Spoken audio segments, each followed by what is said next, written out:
Շնորհակալություն, սիրելի հայրենակիցներ, սիրելի ժողովուրդ, ես Ագնեսայից իմացա, որ ես կաշառել եմ Ռուսաստանը, չգիտեի, որ թափս այդ աստիճան է, այդ մակարդակի է, ոնց որ ինքնագնահատականս բան արեց, էյապես փոխվեց, էյապես, բայց քանի որ հնչեցվեց այս հանգամանքը, ես իմ ելույթը այսօր կսկսեմ հենց արտաքին քաղաքականությունից։ Ուրիշ բան է մի քիչ պլանավորում, փոխենք ընթացքի մեջ։ Նայեք, ինչ է արտաքին քաղաքականությունը եւ ինչ նպատակներ պետք է հետապնդի յուրաքանչյուր երկրի արտաքին քաղաքականությունը։ Առաջի հերթին պետք է սպասարկի այդ պետության շահերը, անվտանգային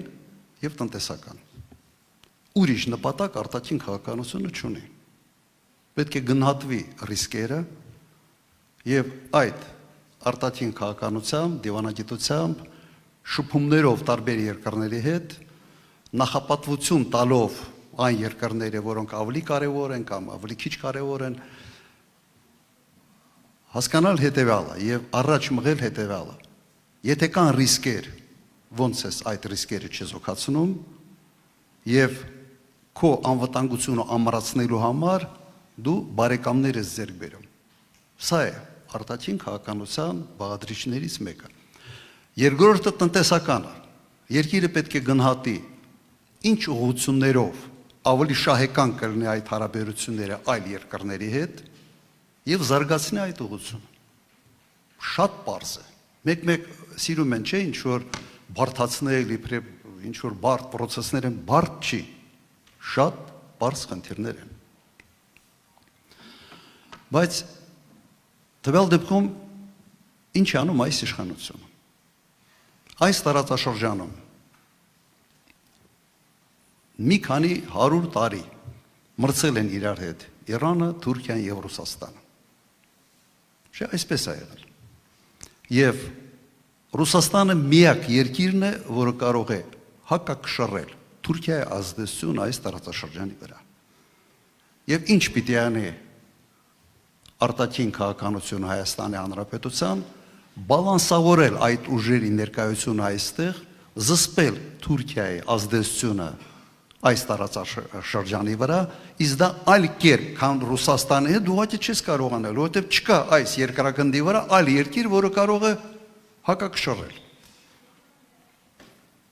Ինչ է անում այս իշխանությունը, ամեն ինչ անում է Ռուսաստանի հետ հարաբերությունները փչացնելու համար։ Ամեն ինչ։ Բայց Ռուսաստանը ոչ միայն անվտանգային առումով հավասարակշռող պետություն է, ուժ է։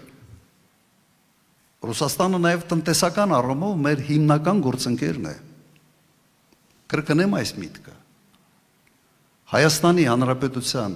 բնակչության 80%-ի բարեկեցությունը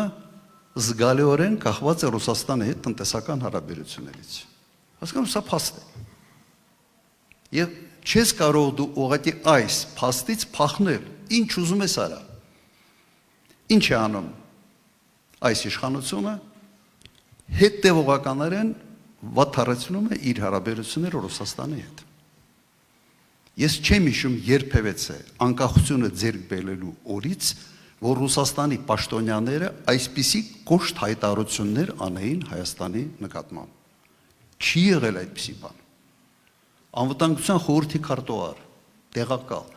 նախագահի հանդիպումը Փաշինյանի հետ վերջերս որ եղավ Մոսկվայում, ուղղակի ասում են դիվանագիտական լեզվով սկզբից, հիմա ոչ դիվանագիտական լեզվով, ասում են խելքներդ հավաքեք, դուք պրոբլեմներ եք ունենալու, մի արեք։ Եվ եթե հետևում եք իմ հարցազրույցներից, ես մոտ 2-3 ամիս է ասում եմ մի արեք, փորձանք եք բերում մեր ժողովրդի գլխին։ Գինը դուք չեք տալու, գինը տալու է մեր ժողովուրդ։ Մի պարզ օրինակ։ Լավ, Զելենսկին պարտադիր պետք է գար եւ Հայաստանի Հանրապետությունից այդպիսի հայտարարություններ աներ Ռուսաստանի վերաբերյալ, սա այդպիսի մեծ անհրաժեշտություն էր Հայաստանի համար, այն մարդը իր սեփական երկիրը ավիրեց, ուղղակի ավիրեց սեփական երկիրը։ Եվ ամենից հետաքրքիրը Ռուսաստանի կոշտ արձագանքից հետո թվում էր, թե այս իշխանությունը պետք է մի քիչ հետ քաշվի, հետ չեն քաշվում։ Հայտարարություններ են անում, որ մենք ուզում ենք լավ հարաբերություններ ունենալ Ռուսաստանի հետ, հայտարարություններից հետո անմիջապես քայլեր են անում ճիշտ հակառակ ուղղությամբ։ Օրինակ վերջերս եկավ Լիտվայի նախագահը եւ Հայաստանում ստորագրվեց ռազմավարական գործընկերության համաձայնագիր Լիտվայի հետ։ Ես Լիտվայի դեմ ոչինչ չունեմ, բայց Լիտվայի արտգործնախարարը մի քանի օր առաջ հայտարարել է, որ ՆԱՏՕ-ն պետք է հարձակվի Կալինինգրադի վրա։ Կալինինգրադը Ռուսաստանի տարածք է։ Դու չես կարող իսկապես երկու աթոռի վրա նստել, չի լինի։ Ուրեմն դուք պետք է համադրեք, եթե ձեզ համար Լիտվայի հետ հարաբերությունները այդքան կարևոր է, Ռուսաստանից ավելի կարևոր է, գնացեք ձեր լոլիկը, վարոնգը մեր գյուղացիներին, ծաղիկները, բանը ծախեք Լիտվային։ Մոտ 2-8 միլիոն բնակչություն է եւ 20,000-անոց բանակ։ Եվ թող Լիտվան դառնա նաեւ անվտանգային հակակշռող ինչ-որ մի պետություն հարավային Կովկասում։ Լուրջ այդպես եք մտածում։ Ինչի է բզում անընդհատ բզում։ Աշխարհում կա 3 գերպետություն։ Միացյալ Նահանգներ, Չինաստան, հիմա հավասար հարթությունների վրա են, մի քիչ ավելի զիջող Ռուսաստանը։ Ինչի է մեր գլխին փորձանք բերում։ Եվ մի քանի ամիս է անընդհատ դրա մասին խոսում ենք։ Եվ արդեն հետևանքները կան, որովհետև դուք գիտեք, ռուսները հետով շփվել է, համբերատար կսպասեն, բայց որ կջայնանան, պրոբլեմ եք ունենալ։ Հիմա ասում են պարզմա, որ ոչ թե իրենք են այս բզելով հաստրել այն վիճակին, որ լարսում արդեն խնդիրներ ունեն։ Պարզմա մենք ենք ընդդիմությունն է դա արել։ Ու կաշառքով։ Ընդդիմությունը գիշեր ցերեկ ժողովուրդ ջան, ասում եք, զգուշացնում եք, ասում եք մի արեք, ասում այդ երկիրից լավ գիտեմ։ Տողերի արանքով եմ կարդում, չի կարելի, պարզմա մենք ենք մեր յուղացիների համար պրոբլեմներ ստեղծում։ Մենք այդ պրոբլեմները լուծելու ենք։ Հունիսի 7-ից հետո, հունիսի 8-ից այդ բոլոր հարցերի լուծումը տալու ենք, շատ կտրուկ։ Ամբողջ աշխարհում հետևյալն են, մեծ պետությունները ինչ են անում։ Տարբեր առևտրային ռեժիմներ են սահմանում տարբեր երկրների հետ, կապված թե ինչ կարգի հարաբերություններ ունեն այդ երկրի հետ։ Եթե երկիրը բարեկամ երկիր են համարում, մոտիկ են համարում, արտոնյալ պայմաններ են ստեղծում։ Եթե երկիրը ավելի մոտիկ չեն համարում կամ բարեկամական չեն համարում, ռեժիմները ուրիշ են։ Նայեք Միացյալ Նահանգները ինչ անում։ Եթե թշնամական երկիր են համարում,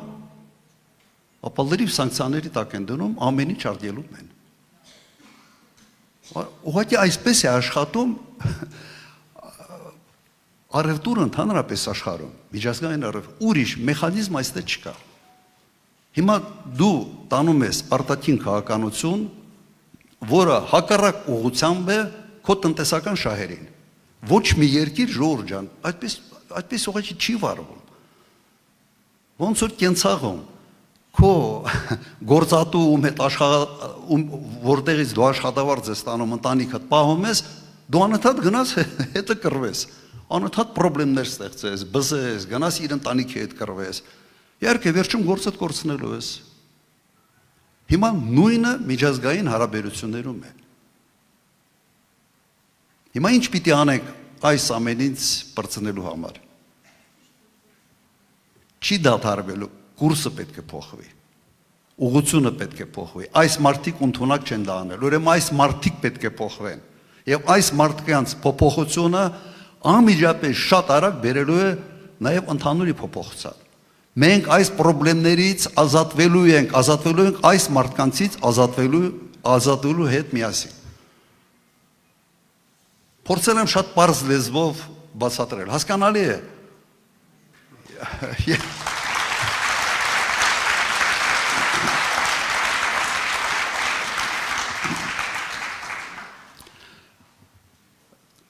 Ժորժ ջան, ես այստեղ գալուց մեքենայով մի բան եմ նկատել եւ տարբերությունը մի քանի տարվա եւ հիմիկվա մեկ պարսկական մեքենա չեմ տեսել, ֆուր մեծ չեմ տեսել, չգիտեմ։ Ենթադրում եմ, որ նաեւ այն խնդիրները, որը Պարսկաստանում են, երևի այդ խնդիրների պատճառով, չէ՞։ Դուք նաեւ ձեր գործում երևի զգում եք։ Նայեք, աշխարհակական իրավիճակի փոփոխություն անմիջապես հետևանքները մենք տեսնում ենք, բախվում ենք այդ հետևանքների հետ նաև մենք։ Դրա համար ուղղակի շեշտը մեկ անգամ էլ դնեմ։ Աշխարհագրությունը, այդ գեոպոլիտիկան դաժան բան է։ Երբեք մի արաքայլեր խոշոր հզոր պետությունների շահերի բախման կետում հայտնվելու։ Խուսափի դրանից։ Խուսափի, որովհետև գլխացավանքը մեծը լինելու։ Հիմա տեղական հարցերի վերաբերյալ մենք նաև հրայրի հետ քննարկել ենք կան ինչքան գիտեմ տարածվում են լուրեր, թե հենց մենք գանք, ինչքան ծրագրեր կա, սա կաղնացնելու ենք, ոչինչ բան չի շարունակվելու,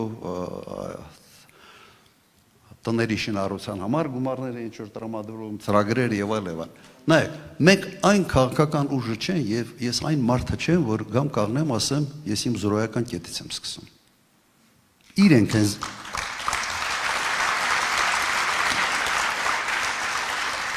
Իրենք են սկսել զրոյական կետից եւ այդ զրոյական կետի գինը եղավ Արցախի ազնումը։ Ավելի ճիշտ եղավ պատերազմը 5000 զոհ տարածքային կորուստներ, իսկ դրանից հետո նաև Արցախի ամբողջական կորուստ։ Որտեղ այդ զորայական կետը 18-19 թվականից էր ասում, որ զորայական կետից եմ սկսել։ Մենք զորայական կետից չենք սկսել, մենք նայելով ենք։ Ինչն է օգտակար մեր ժողովրդի համար, ուրեմն այդ ծրագրերը շարունակվելու են, ինչն է վնասակար մեր ժողովրդի համար։ Վնասակարը ակնհայտ դպրոցների այսպես կոչված օպտիմիզացիան է։ Որտեղ դպրոց փակելը նշանակում է գյուղ փակել։ Այդպես ենք մենք ընկալում։ Մարդկանց աշխատանքից ազատել միայն նրա համար, որ անդիմադիրին ձեռես տվել, իհարկե այդպիսի բան չպետք է լինի, եւ մարդիկ պետք է պատժվեն դրա համար։ Եթե կա ծրագիր, որը աշխատում է, սկսել է աշխատել, թերություններով, ուրեմն այդ թերություններն եք շտկելու։ Եթե խոսքը գնում է բժշկական ապահովագրության մասին, դա մենք վաղուց ենք ասում, որ դա պետք է։ Հիմա իրենք նախընտրական նպատակների համար դա արեցին, մենք դա բարելավելու ենք, որ նաև բժիշկները դժգոհ չլինեն, որովհետև բժիշկների մի զգալի մասը այդ ծրագրից դժգոհ են։ Իրենց հաշվին է ինչ որտեղ։ Ուրեմն այս խնդիրն ենք լուծելու, բարելավելու ենք։ Եթե կան այլ ծրագրեր, եւս այն ծրագիրը, որը ժողովրդի շահերից է բխում, շարունակվելու է, բարելավվելու է, որովհետև մենք ինչ էլ սրանք անեն, մեկը այդ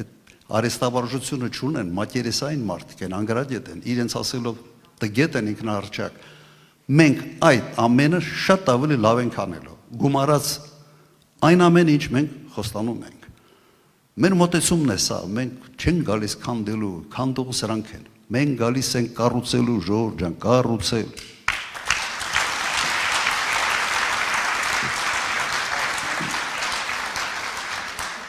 Իշխան Սաղաթելյանը մի բան ասեց սկզբից, ասեց, որ մի քաղաքացուց ինչ որ հող են վերցրել եւ ասում են, որ Հայաստանի հողը։ Գիտեք, նույնիսկ իրենց լեքսիկոնի մեջ այդ խնդրեմը կա։ Քաղաքացու հողը չեն համարում Հայաստանի Հանրապետության տիրապետության տակ գտնվող հող։ Հասկանում եք, սա մտածելակերպ է։ Եթե իր կառավարության սեփականությունը չի, ուրեմն հեչքի Հայաստանին էլ չի։ Ուրեմն իր տակ պիտի լինի, իր ազդեցության տակ պիտի լինի, որ համարի դա որ Հայաստանի հող։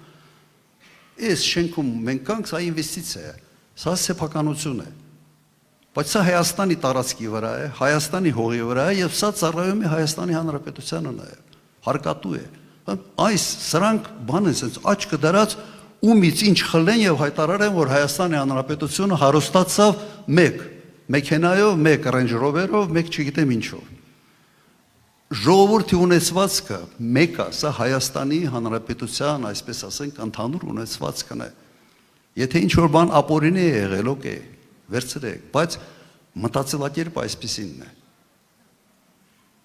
Ինչ որ փայ են մտնում մեծ բիզնեսների մեջ եւ ասում են վերադարձրել ենք Հայաստանին։ Օրինակ, նույն բաշխիչ ցանցերը կամ քաջարանի բենզեմոլիբդենային կաբինետ։ Իսկ ում էր ծառայում։ Ում էր հարկ տալիս։ Կամ որ երկրի քաղաքացիներն էին աշխատում այդ գործարանում, աշխատավարձ են ստանում եւ եկամուտահարկ են տալիս, գործարանն է հարկ տալիս։ Այս մտածելակերպը ցույց է տալիս, որ իրենց էությամբ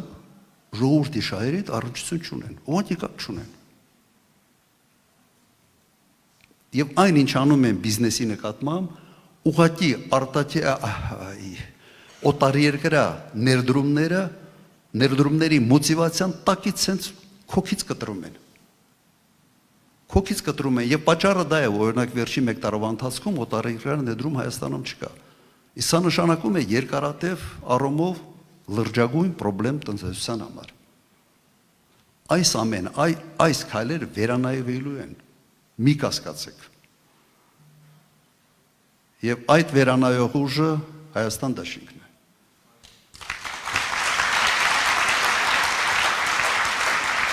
Ուրեմն հունիսի 7-ին համար 17, հունիսի 7 համար 17։ Հիմա մենք սովորաբար երևի միայն քաղաքական ուժն ենք, որը ընտրությունների մասնակցող, որը նաև ունի ինտերակտիվ հատված, մենք անում ենք եւ հանրահավաքներ, եւ ուղղակի ոտի վրա հանդիպումներ յուղերում եւ այսպիսի հանդիպումներ, որտեղ հարց ու պատասխանի, sense բանի մեջ ենք մտնում, ռեժիմի մեջ ենք մտնում։ Հիմա երևի անցնենք այդ ռեժիմին։ Եթե կան հարցեր, բարձրախոս կա, մենք պատրաստ ենք պարզաբանել։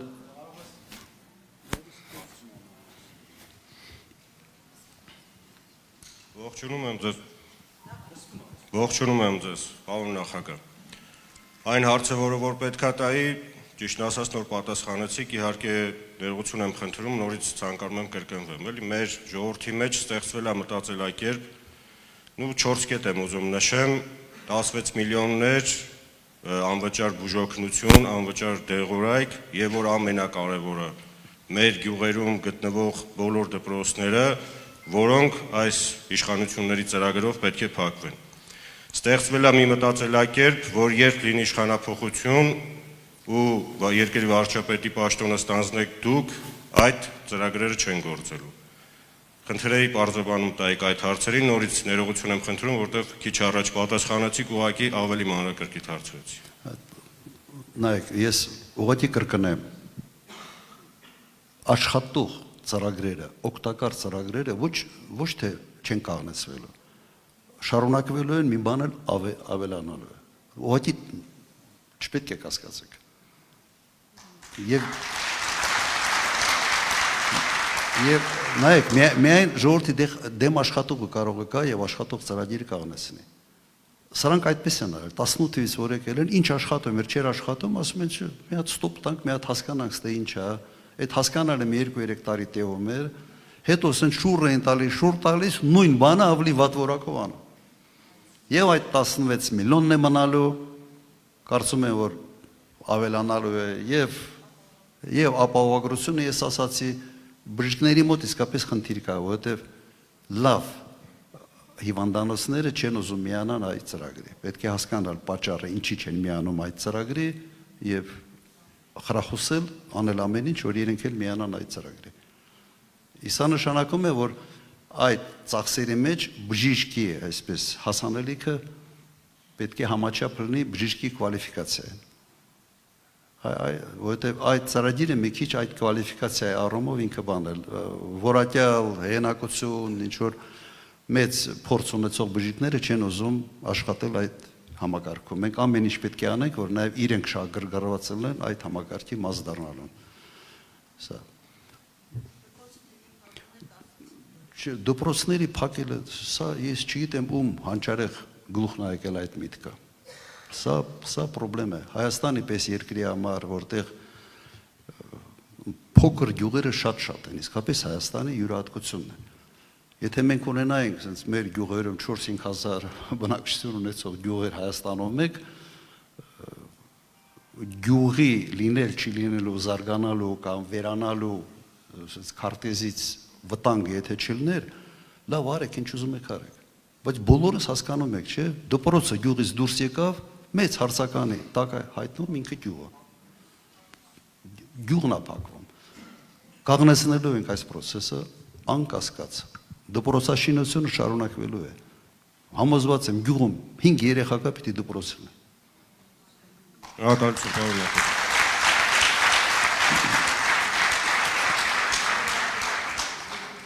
Պարոն նախագահ, հարցս Վայքին Վայոզուրին ամենաշատ անհանգստացնող հարցը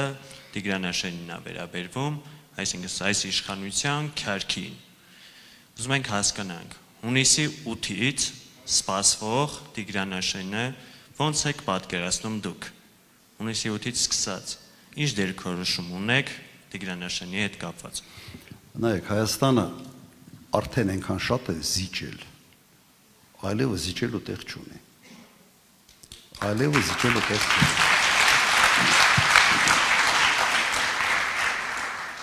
Նայեք, իրենք Գիրանցում բավական մեծ տարածքներ հանձնեցին Ադրբեջանին։ Եվ ընդամենը դա երբ եղավ, արդեն ինչքան ժամանակ անցավ։ Ընդամենը 2 շաբաթ առաջ են հաստատել դելիմիտացիայի նորմատիվային փաստաթղթերը։ Չի եղել փաստաթղթեր նորմատիվային, որով դու պետք է դելիմիտացիան անես, բայց այնտեղ հողերը հանձնել են եւ հայտարարել են, որ արդեն դելիմիտացիան արել են։ Սա արդեն եւս մի քրեական գործ է, որը Նիկոլ Փաշինյանը շալակել է։ Դու առանց փաստաթղթերի, առանց քարտեզների արել ես դելիմիտացիա։ Հիմա այս հարցը ընդհանրապես նման հարցեր ուղղակի չեն կարող sense կտոր լուծվել։ Ընդհանուր մոտեցումը պետք է որոշվի, հստակեցվի եւ ընդհանուր մոտեցման մեջ այդ որոշումը sense ամբողջական որոշումը պետք է թղթի վրա դրվի եւ միայն վերջնական դառնալու հետո պրակտիկողի վրա պետք է անես։ Տիգրանաշենը չի կարող ինքը անցնել Ադրբեջանին։ Ուղղակի բացառում է։ Բացառում։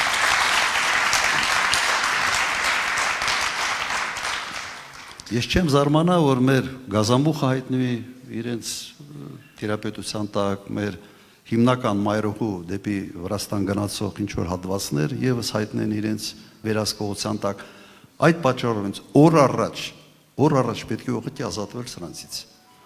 Եվ հունիսի 7-ը իդեպ տարբերությունը, մեծ տարբերություն էր։ 21 թվականին ինքը այսպիսի բաներ չէր ասում։ 21 թվականին ինչ էր ասում, 21 թվականի իր կարգախոսները։ Նույնիսկ միացում բառներ օգտագործում։ Հադրուտ Շուշի դեօկուպացիա վերադարձնելու է, ամեն ինչ անելու է, ժողովրդին խաբեց։ Ես դրանց անունը դրել եմ քաղաքական խարդախներ։ Խարդախության որպես հանցակազմ, էությունը ինչի մեջ է։ Միամիտ մարդու գտնում են, միամիտ մարդու խաբում են խարդախությամբ, ունե զրկում են կամ փողն են տանում կամ ինչ որ բան են գողանում։ Հիմա ինքը մեր միամիտ ընտրողներին խաբեց, մանդատը ստացավ եւ հետո ասում է կապ չունի ես ինչի համար եմ մանդատ ստացել։ Ես մանդատ եմ ձեզանից ստացել իմ խոստումները Ալիևին կատարելու համար։ Ոչ թե մանդատը ստացել ժողովրդին տված խոստումները կատարելու համար, այլ ժողովրդին խաբեց, մանդատը ստացավ, իր խոստումները Ալիևի արչև կատարեց։ Հիմա նույնն է։ Ուրեմն ժողովուրդ ջան, մի բան մի քանի անգամ ասել եմ, պետք է բրիտանական բանը ասացվածք է։ Եթե մեկը քեզ խաբել է մեկ անգամ ամոթ իրեն, եթե խաբել է 2 անգամ ամոթ քեզ։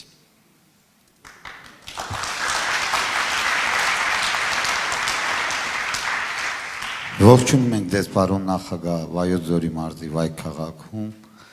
Մինչև հարցս, եթե կարելի է ուզում եմ ասել վերջերս վարչապետի աթոռը զբաղեցրած խեղճ կատակը հետևյալ հայտարարությունը կատարեց, որ ինքը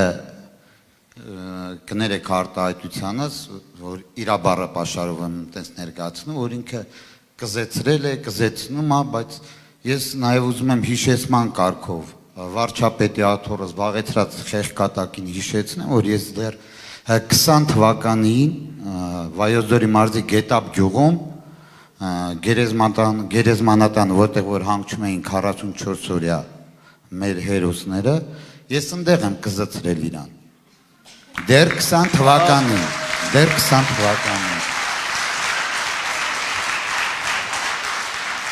Եվ ուզում եմ, որ մեր ժողովուրդը իմանա, որ խաղաղությունը ու ՔՊ-ն շատ տարբեր բաներ են, որովհետև շատ մարդիկ չեն գիտակցում ՔՊ։ ՔՊ նշանակում է քանդել պետությունը, եւ մարդիկ դա արեցին, հենց իրենց անվան համապատասխան, եւ վերջում հարցս հետեւյալն է, պարոն նախագահ,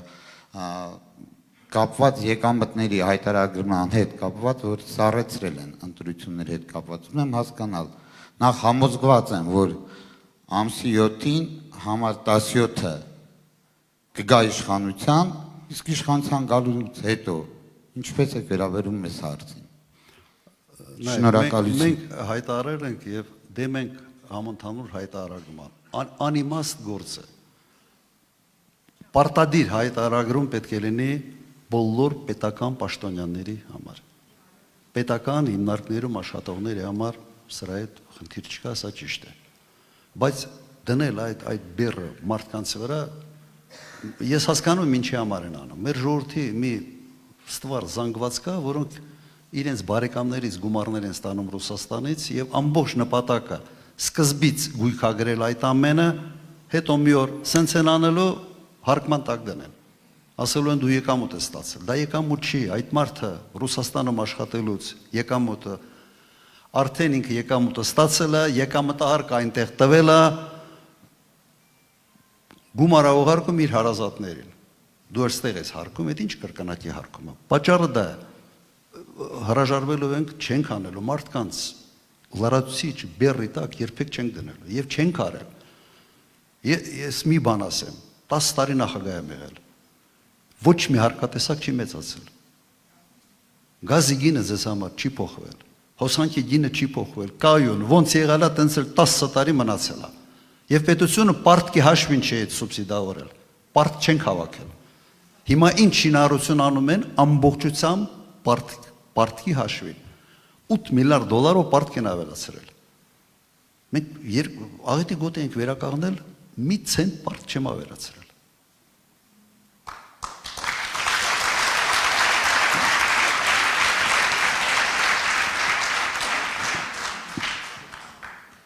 Պարոն նախագահ, հարգանքներս, անունս Հովհաննես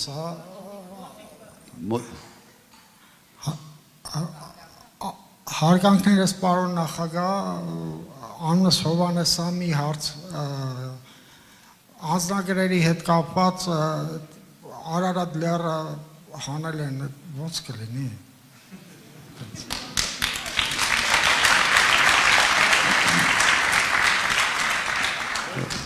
Որ այս ամենը արդար լիներ, իհարկե իրենք պիտի սկսեին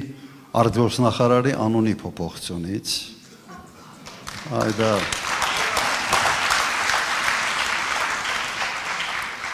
հետ ենք պտտացնելու։ Մի քիչ լարաշից ծախս են ստելու պետության համար, բայց այդ ծախսը արժե անել։ Այդ ծախսը արժե անել ու այդ ծախսը, այսպես ասենք, կարող ենք հանգիստ անել ոչ թե բյուջեի հաշվին։ Կարծում եմ մենք բարերարներ կգտնենք, որոնք հատուկ Արարատը վերադարձնելու համար մեր ազնագրերի մեջ այդ գումարները ուղղակի կտան։ Նաև դրսի մոտ։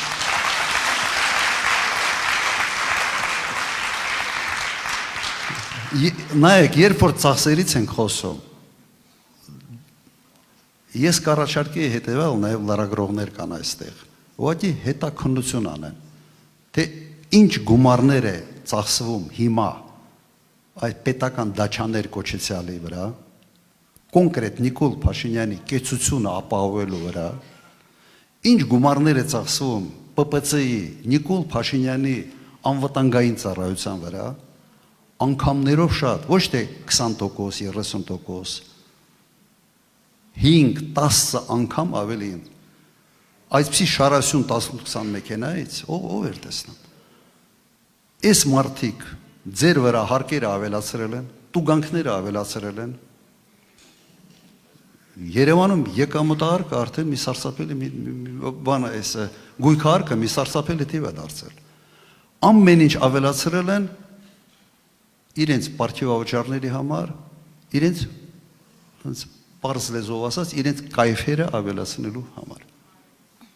Եթե հիշում եք, մի ժամանակ ինքնաթիռներով վարսավիրներ էին իրենց հետ տանում ճամփորդությունների։ Կոնկրետ պատմությունը եղավ ստիլիստներ, վարսավիրներ, չգիտեմ ինչ եւ այդ ուր գնում ես ընդ մի հատ վարսավիր չկա կամ գլխիդ այդ ինչքան մազա մնացել որ անպայման հետ պիտի վարսավիր տանեք։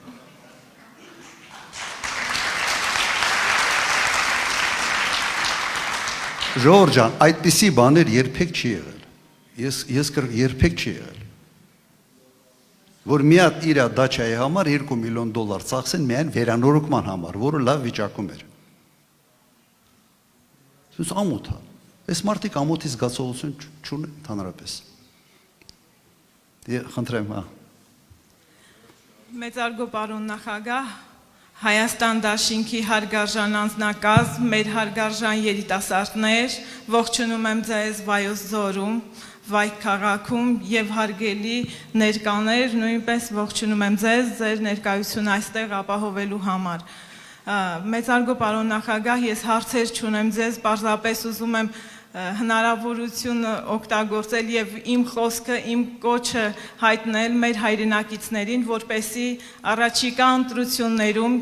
վստահորեն անկաշկանդ գիտակցեն հանուն հայրենիքի, հանուն Հայաստանի պետական շահի, որովհետև մենք այսօր ականատես ենք լինում, որ իշխող վարչակարգը մեր հանրապետության կառավարության ողջ լծակները օգտագործում է թշնամու շահերը բավարարելու համար։ Այսօր կշեռքի նժարին Հայաստանի Հանրապետության պետական շահն է եւ Հայաստանի թշնամի հանրապետությունների պետական շահը։ Այդ ընտրությունը շատ պարզ է։ Գիտակից հայը, գենետիկ հայը չպետք է քվյարկի թշնամու շահի օգտին։ Ես ինքս լինելով մանկավարժ վտանգի տակ եմ դրել իմ ընտանիքի, իմ հետապնդումների ենք արժանացել եւ այլն, բայց ամեն դեպքում կարողացել եմ անկաշկանդ իմ կարծիքը, իմ տեսակետը հայտնել եւ գտնվել Հայաստան դաշինքի նախագահ Ռոբերտ Քոչարյանի կողքին, որպեսզի իմ հայրենիքը ունենա փրկություն, իմ հայրենիքը գտնի վերջապես իր արժանի տեղը տարածաշրջանում եւ աշխարհաքաղաքական ասպարեզում։ Այսօր շնորհակալություն եմ հայտնում ձեզ, որ մեզ արժանացրել եք ձեր ներկայությանը, այդ պատվին ենք արժանացել մենք եւ իմ խորին երախտագիտությունն եմ հայտնում այն բոլոր ծրագրերի հետ կապված, որոնք դուք մշակել եք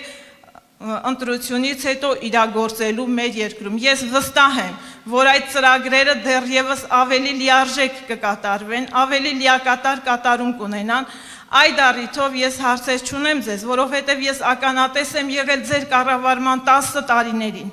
եւ տեսել եմ, թե ինչպես եք զրոյից շենացրել Հայաստանը եւ դարձրել տարածաշրջանում կշիռ ունեցող դիվանագիտական եւ անվտանգային պաշտպանություն ունեցող հանրապետություն։ Նաեւ Շնորհակալություն։ Ես եմ ձեզ շնորհակալ, որ եկել եք այս հանդիպման։ այսօր կոչ եմ անում բոլորին հունիսի 7-ին համար 17-ին։ Ուրեմն հունիսի 7-ին համար 17։ Հունիսի 7 համար 17։ Շնորհակալություն ձեզ, շնորհակալություն։ Ես էլ եմ շնորհակալ։ Ուրեմն սրանով Հրայրն էլ մի հատ խոսք ասի ու ավարտենք։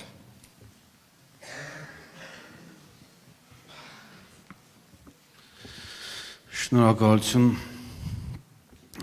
պարոն նախագահ, ես ձեզ շատ լավ ճանաչելով, որ ձեր ասած արածից չի տարբերվելու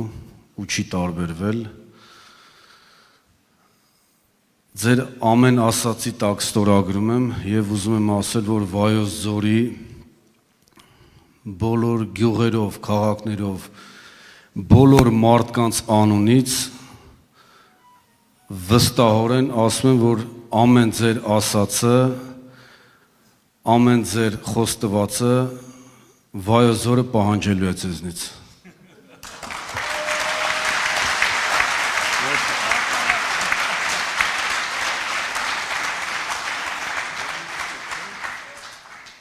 Հասկացա, ես վայոց ձորում պրոբլեմ ունեմ։ Անպայման, եւ անայք, շատ ճիշտ արտահայտություններ, իսկապես ճիշտ արտահայտություններ։ Եթե 21 թվի այս իշխանության խոստացածների նկատմամբ այսպիսի պահանջատիրական վերաբերմունք լիներ, երևի այս ամենը մեր գլխին չէր ջարդվի։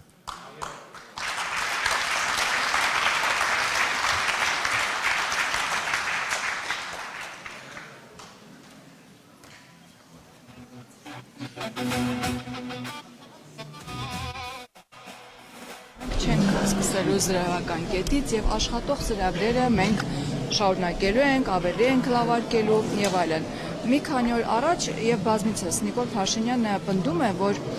դիմադիր ուժերը եւ հատուկ ձևակերպում ունի հատկապես 3 քաղաքական ուժերին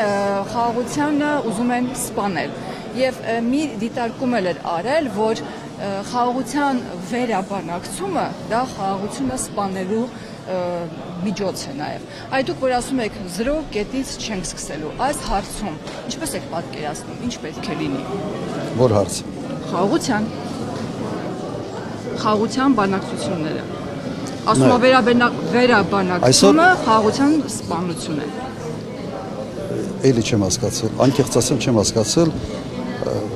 հասկանում եմ թե ինչ եք ուզում ինձանից հարցնել, բայց ձեր ձևակերպումը Փորձեմ վերաձևակերպել։ Լավ, նայեք, այսօր խաղաղության պայմանագիր չկա։ Կա նախաստորագրված մի փաստաթուղթ։ Եթե դուք հետևել եք մեր հայտարարություններին, մենք ասել ենք հետևյալը, մենք չենք ասել, որ գալու ենք այդ փաստաթուղթը նախաստորագրված փաստաթուղթը չենք ճղելու, չենք գցելու զիբիլանոց։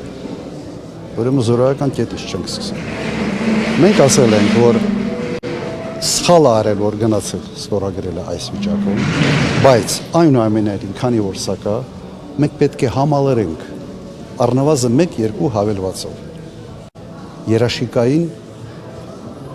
համակարգը ձևավորելու մասին հավելվածներ։ Սա նշանակում է մենք ավելացնում ենք, ուժեղացնում ենք, բերում ենք երաշիկային համակարգ, որ խաղաղությունը լինի հարատևելի եւ կայուն եւ երաշխավորված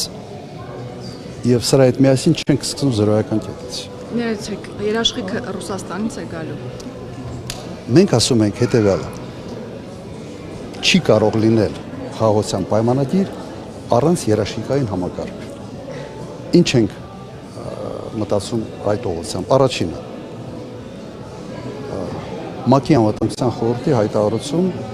եւ հստակ ձևակերպված ինչ հետևանքներ է լինելու խախտողի համար։ Վատ բան է։ Ինչի պետք է Հայաստանի Հանրապետությունը այս հարցադրումը չհետապնդի այս նպատակը։ Ես չեմ հասկանում։ Երկրորդ, երաշխավորող պետություններ։ Ես համարում եմ, որ շատ ճիշտ կլինի, որ լինեն եւ Միացյալ Նահանգները, եւ լինեն Ռուսաստանը։ Հաշվի առնելով Ռուսաստանի ազդեցությունը այս տարածաշրջանի վրա։ Եվ դա կբալանսավորի, այսպես ասենք, շահերը։ Շատ լավ կլինի, որ Եվրոմիությունը ինչ որ մի պետությունով մասնակցի, իսկ իդեալականը կլինի Ռուսաստան, Չինաստան եւ Միացյալ Նահանգներ։ Ինչ վատ բան եմ ես ասում։ Իրատեսական եք համարում։ Այո, համարում եմ իրատեսական։ Եվ չկա այդ համակարգը մեկ պատճառով։ Ալիևին դա պետք չի, որովհետեւ ինքը ուժեղ կողմն է այս պարագայում, Հայաստանը այդ հարցը չի էլ բարձրացրել։ Արդեն ուրախ էր, որ գնաց Վաշինգտոն, նկարվեց նախագահ Տրամպի հետ եւ այդ մեկ ֆոտոնկարի դիմաց ինքը ուղղակի վաճառեց Հայաստանի շահերը։ Ռուբիոն է գալիս Հայաստան վաղը, գուցե ինչ որ նոր Կլսենք, չեմ բացվում դեռ, բայց ես կարծում եմ այս այցը կապված է ուղղակի մեկ նպատակի հետ։ Եվս հավացնել մեկ անգամ Ռուսաստանը։ Իսկ արդյոք դա ընտրությունների միջամտության փորձ չէ, նախընտրական այս թեժ։ Իհարկե փորձը։ Մենք այս վերջի 2 ամիսը միայն ականատեսներ ենք ուղղակի նման կարգի փորձերի, բայց չենք զարմանում։ Հիմա փոխնախագահը գնացել է Հունգարիա եւ վերջի հանրահավաքին Վիկտոր Օրբանի հանդես եկավ եւ կոչ արեց քվերքել Օրբանի համար։ Ամեն ինչ խախտվել է, այսպես ասենք, այն ինչ օրինակ մի 15-20 տարի առաջ համարվում էր վատ բան, հիմա չգիտեմ ինչու համարվում են մեկ այլ Պարոն նախագահ, բնութագրով։ նաև ինչ որ փաստաթղթեր են նախատեսվում ստորագրել պետքարտուղարի հետ։ Անախորդ տարվա օգոստոսից ԱՄՆ-ի հետ անընդհատ փաստաթղթեր են ստորագրվում, որոնց արդյունքը մենք դեռ չենք տեսել։ Արդյոք կենսունակ եք համարում այս հարաբերությունը։ Ես չգիտեմ ինչ փաստաթղթերի մասին է խոսքը։ Իմ տպավորությունը սա նախընտրական այս քարոզարշավի մի մասն է։ Պետքարտուղարի այցը Հայաստան։ Իմ տպավորությամբ սա է։ Ենթադրում եմ, որ սենց վիզ դրած ուզում են անել ամեն ինչ, որ հանկարծ Նիկոլ Փաշինյանը սենց այս ընտրությունները չկորցնի։ Կարծում եմ սա է։ Եվ ես չեմ տեսնում, որ Միացյալ Նահանգները էական շահեր ունեն Հայաստանում։ Շահը մեկն է՝ Իրանի սահմանը վերահսկողության տակ վերցնել։ Դա հասկանալի է, եւ երկրորդը ցավացնել Ռուսաստանին։ Հնարավորինս անել ամեն ինչ, որ Ռուսաստանին այս տարածաշրջանում փոխարինի Թուրքիան։ Բխում է դա մեր շահերից, իհարկե ոչ։